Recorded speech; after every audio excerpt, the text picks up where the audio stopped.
Hello friends, welcome to Sanchita's হোমলিয়াম। আশা করি আপনারা সবাই ভালো আছেন। আজ আমি গণেশ চতুর্থী উপলক্ষে বেসনের লাড্ডু রেসিপি আপনাদের সঙ্গে শেয়ার করব। কিছু টিপস এবং ট্রিক্স আমি বলবো যাতে করে বেসনের লাড্ডুটা একদম পারফেক্ট হবে। এর আগে আমি মোদকের রেসিপি শেয়ার করেছি, তার লিঙ্ক আমি ডেসক্রিপশন বক্সে দিয়ে দেবো এবং এন্ড স্ক্রিনেও দিয়ে দেবো, সেখান থেকে দেখে নিতে পারবেন। স্কিপ না করে পুরো ভিডিওটা দেখার অনুরোধ রইল। আমি এখানে শুধু চিনি ব্যবহার না করে 100 গ্রাম নকুলদানার সঙ্গে খানিকটা চিনি মিশিয়ে 1 কাপ চিনি গুঁড়ো তৈরি করে নিয়েছি। এতে টেস্টটা অনেক ভালো হয়, চিনিটা একটু দানা দানা থাকে। এবার আমি কড়াইতে দিয়ে দিচ্ছি 2 কাপ লাড্ডু বানানোর বেসন। রেগুলার বেসন আমি ইউজ করিনি, আপনারা যদি লাড্ডু বানানোর বেসন না পান তাহলে রেগুলার বেসন ইউজ করতে পারেন। আমি এটাকে মিনিট 5 লো ফ্লেমে ভেজে নেব। শুকনো খানিকটা ভেজে নিলে বেসনের টেস্টটা অনেক বেড়ে যায়। 2 কাপ বেসনের জন্য 1 কাপ চিনি গুঁড়ো আর হাফ কাপ ও 2 টেবিল চামচ ঘি লাগে, এতে একদম পারফেক্ট লাড্ডু তৈরি হয়। 5 মিনিট হয়ে গেছে, আমি এতে একটু হলুদ গুঁড়ো দিয়ে দিলাম কালারের জন্য। আপনারা চাইলে কালারও ব্যবহার করতে পারেন। ভালো করে মিশিয়ে নিলাম। 5 মিনিট ভাজা হয়ে গেছে, এবার আমি অল্প অল্প করে ঘি মিশিয়ে নেব।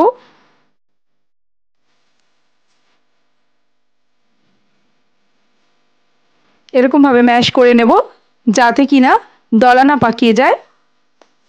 5 মিনিট আমি যেমন শুকনো ভেজেছি সেরকম ঘি দিয়ে দিয়ে আমি এটাকে মোটামুটি 15 মিনিট মতো ভাজবো।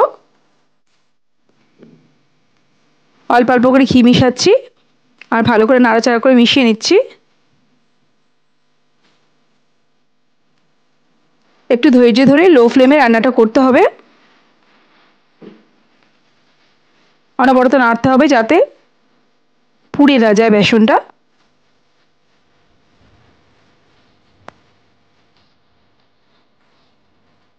মোটামুটি 10 মিনিট হয়ে গেছে, আমি এবার এতে 3 টেবিল চামচ মতো কাজু বাদাম গুঁড়ো দিয়ে দিচ্ছি। এটা আপনারা চাইলে স্কিপও করতে পারেন, তবে দিলে বেশ টেস্টটা অনেক বেশি বেড়ে যায়।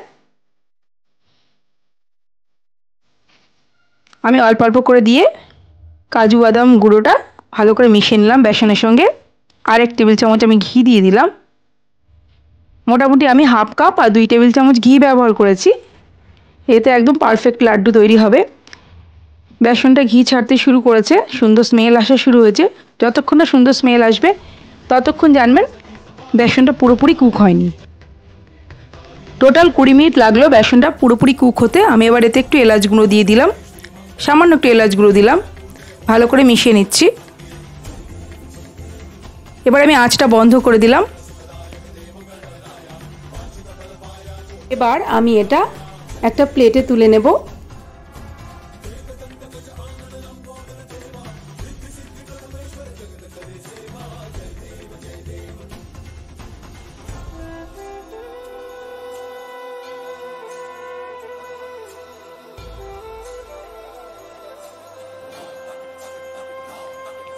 বেসনটা ছড়িয়ে ছড়িয়ে দিচ্ছি যাতে তাড়াতাড়ি ঠান্ডা হয়ে যায়।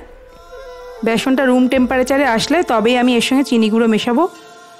গরম অবস্থায় চিনি গুঁড়ো মেশালে লাড্ডুটা নরম হয়ে যাবে। বেসনটা ঠান্ডা হয়ে গেছে।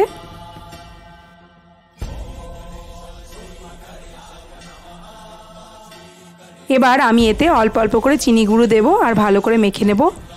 একসাথে সবটা চিনি গুঁড়ো আমি এতে দেবো না, অল্প অল্প করে দেবো আর ভালো করে মেখে নেব।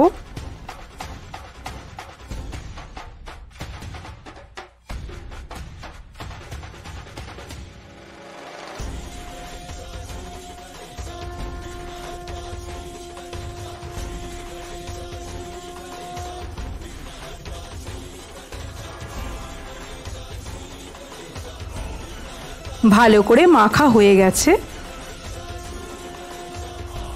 এবার আমি অল্প অল্প করে নিয়ে গোল গোল করে এভাবে গোল গোল করে আমি লাড্ডু বানাবো।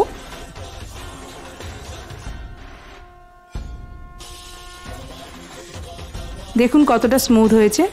আমি আর একটা বানিয়ে দেখাবো।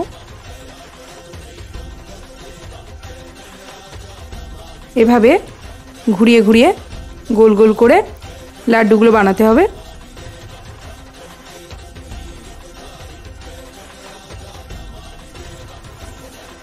আমি একটা প্লেটে খানিকটা চিনি গুঁড়ো ছড়িয়ে নিয়েছি, লাড্ডুগুলোতে চিনি গুঁড়ো মাখিয়ে নিচ্ছি। আপনারা যদি একটু হার্ড লাড্ডু পছন্দ করেন তাহলে চিনি গুঁড়ো মাখিয়ে নেওয়ার পর 5 থেকে 10 মিনিট একটু ফ্রিজে রেখে দেবেন, তাহলে লাড্ডুটা হালকা হার্ড হয়ে যাবে।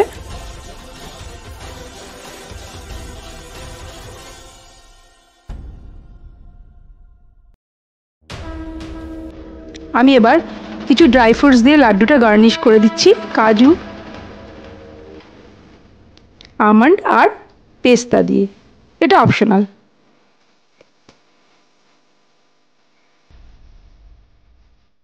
আমার কাছে এডিবল ফয়েল ছিল, সেটা দিয়েও আমি গার্নিশ করে দিলাম।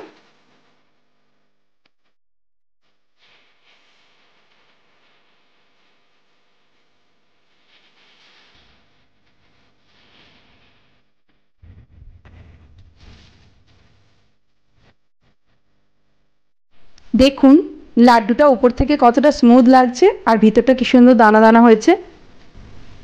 এটা অবশ্যই ঘরে ট্রাই করবেন আর জানাবেন কেমন লাগলো। অনেক ধন্যবাদ পুরো ভিডিওটা দেখার জন্য। ভালো থাকবেন, আবার হাজির হব নতুন কোনো রেসিপি নিয়ে। নমস্কার।